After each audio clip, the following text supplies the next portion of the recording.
Hi everybody, this is Nikki and I'm gonna try another, maybe hopefully the last part of the T-Slim X2 unboxing. This is not medical advice at all whatsoever. Please call Tandem or organize training. But here are the things that I'm going through today in order to set up my new pump, and these are the things I'm doing in order to do so. So there are some background knowledge when you call somebody who knows what they're talking about. Okay, we left off on device settings. Okay, so I'm going to go back into the menu. At this point, the major things that I've done is I have set up a personal profile, which includes inside that setting, it includes basal rates, correction factor, carb ratio, and probably a target BG somewhere in there. And I think that's all I can do for Basal-IQ. For Control-IQ, I was gonna say something else, but I can't remember. So I've set up a personal profile, and that was under my pump. I think that was the only thing I did under my pump. Then I went down to device settings. This is back under options. So first under my pump was personal profiles. Then if I scroll down, I found device settings. And under device settings, I did display settings, Bluetooth settings, time and data, and sound volume. And I did not do a security pin. And now I'm backing back out to my main screen. And at this point, I'm going to go in and I'm going to figure out alerts and alarms, and basically in what ways, what I want to hear from my pump. As I said in the last video, that sound, can't even think what it is, the sound volume, that doesn't sound right. The sound volume is a global kind of by category, how what volume or whether or not you want vibration when you hear from your pump. But right now I'm going to go through and I'm going to hear what I want my pump to communicate to me. So under options, I'm going to go back to my pump again, and on Basal-IQ, down here under alerts and reminders, I'm going to head in there. Pump reminders, pump alerts. So I'm going to start with pump reminders. Oh, just kidding. I'm going to start with pump reminders. Okay, inside pump reminders, by default, mine are all turned off. And that is low BG, high BG, after bolus BG, and missed meal bolus. I'm going to leave mine off. Again, I might want to go back in and change these after a time, but for right now, I like not hearing from my pump at all. Because then when my pump when something does get through, it's usually critical. So what happens to me is I just have a tendency to ignore all of it once it all kind of, when there's too much communication. And these are pump reminders.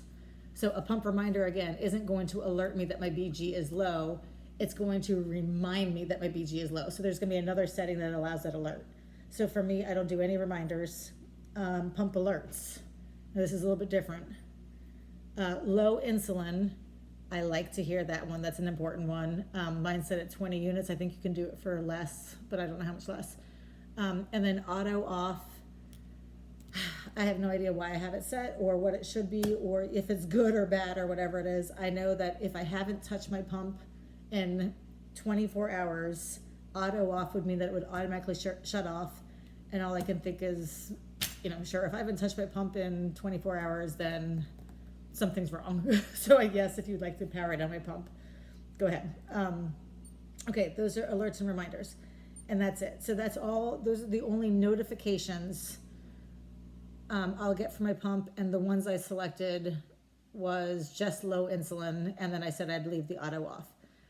If I back out of the menu again, and I'll start again at options, this time I'm going to go down to my CGM. And I know this is in a different location in Control-IQ too. I think that there's a separate section that says CGM alerts or something like that. But I'm looking for CGM alerts. And what I'm going to do in there is I'm going to customize what my CGM communicates to me. There are high and low alerts, there are rise and fall alerts, and there's out of range. I'll start by saying out of range, if you have Basal-IQ running or Control-IQ running, it's a good one to leave on because they cannot run if it's been out of range for longer than 20 minutes. So the recommendation is setting it for 20 minutes, and I have that. So my pump will let me know if I've been out of range for 20 minutes. And then that way I know that I have no suspend, or something like that. High and low, I'm making myself turn on the low alarm. This time, the high alarm, it wouldn't hurt me to know, but I'm picking and choosing my battles right now. Reminds me to test. That's pretty good. Okay, so I'm not going to select high alert, and the low alert I'm going to put at 70. I used to set it as low as possible because I didn't want to hear if I didn't need it. But right now I'm thinking maybe I'll go at 70, and then that way I have a heads up in case I'm dropping, and I can do 5 grams of carbs rather than 50 when I bottom out. So again, all these are very, very personal, and you have to just kind of tweak them. All right, if I go back to CGM alerts, rise and fall, these are just, if I go into rise alert,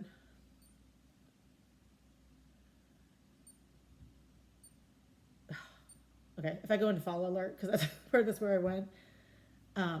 For instance, I guess this is default.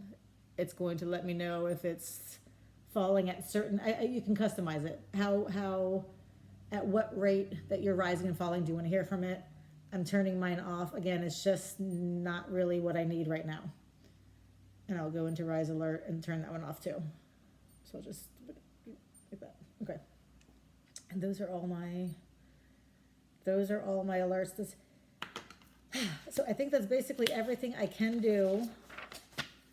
I think that's everything I can do with my pump right now. That is, I have transferred my settings. One last time, the big things I needed to do, and I do still need to set up my CGM, but the big things I needed to do with it were set the time and date, set personal profiles.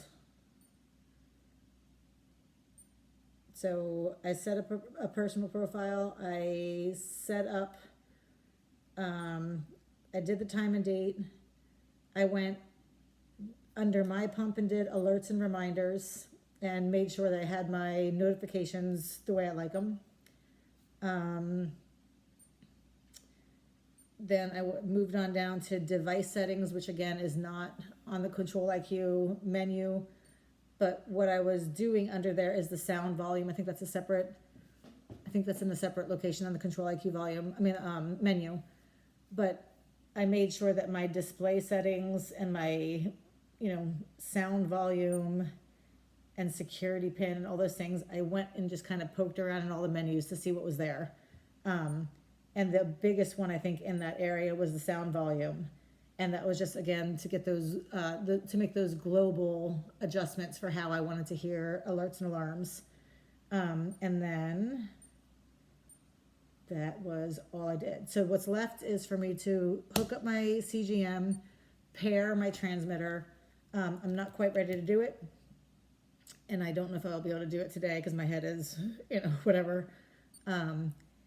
And then the other thing, which I won't do until I have my CGM set up, just, to keep it clean, is I need to go ahead and fill my cartridge, and all of that is under load. So I'll go ahead and do that, and in my case, I'm just going to try to move it over because I have a full cartridge in this pump. That's my story, and I'm sticking to it, and I'm going to go home and do it all. So thanks for watching, and have a spam-tastic Sunday.